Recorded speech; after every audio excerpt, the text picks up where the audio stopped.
Hujambo na karibu tena mtazamaji wa The World News katika kipindi hiki cha ulimwengu wa siasa. Bado uko nami Adamu Hussein na bado tunakujuza mambo mengi ambayo yanajiri katika ulimwengu, na moja kwa moja tuelekee huko Tehran ambapo Iran imesema haitakuwa na njia nyingine ila kutumia silaha za nyuklia endapo itashambuliwa na Marekani au washirika wake. Hayo ni kufuatia tishio la rais wa Marekani Bwana Donald Trump aliyesema ataishambulia Iran kijeshi.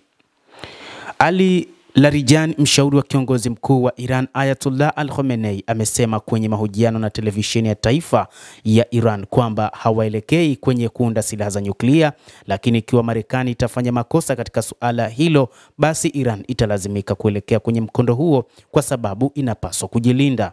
Kauli hiyo ameitoa saa chache baada ya kiongozi mkuu Ayatollah Al-Khamenei kuahidi kuijibu Marekani endapo Trump atahimiza tishio lake la kushambulia taifa hilo la Kiislamu.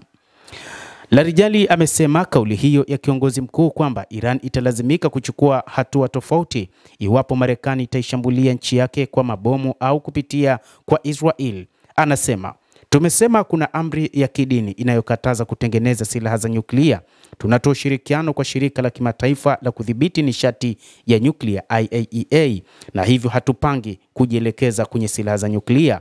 Lakini Marekani ikifanya makosa kuhusiana na suala la nyuklia la Iran, itatulazimisha kufuata njia hiyo kwa sababu Iran inapaswa kujilinda. Katika mahojiano siku ya Jumamosi, Trump alisema yatafanyika mashambulizi ya mabomu ikiwa Iran haitakubali kufikia makubaliano mapya ya nyuklia. Kulingana na shirika la habari la NBC, Trump pia alitishia kuiadhibu Iran kwa kuiwekea vikwazo vya ushuru.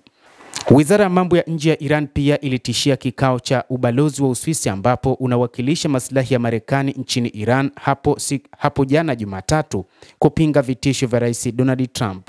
Marekani ina kambi 10 katika eneo karibu na Iran na jumla ya wanajeshi 50,000. Tangu aingie madarakani mwezi Januari, Donald Trump amerejesha sera yake ya kushinikiza ambapo katika muhula wake wa kwanza aliondoa Marekani kutoka kwenye makubaliano ya kihistoria kuhusu mpango wa nyuklia wa Iran na akaiwekea vikwazo nchi hiyo.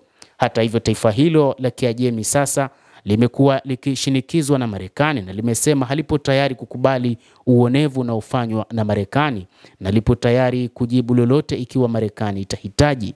Lakini pia katika kipindi ambacho rais wa Marekani Donald Trump ameingia madarakani, kumekuwa na vitisho vingi vinavyotoka nchini mwake hususan kwa yeye mwenyewe, lakini uongozi wa Iran chini ya Ayatollah Al-Khamenei umesema upo tayari kwa ajili ya mapambano dhidi ya Marekani. Kadhalika nchi hiyo imesema ipo katika mpango wa kulipiza kisasi, mpango ambao upo tangu mwaka uliopita. Basi mtazamaji, endelea kutufuatilia na usisahau kulike, usisahau kucomment, kadhalika na kusubscribe channel yetu hii ili uweze kupata habari hizi kwa mapana hapa The World News. Mimi ni Adam Hussein, endelea kuwa nasi wakati wote.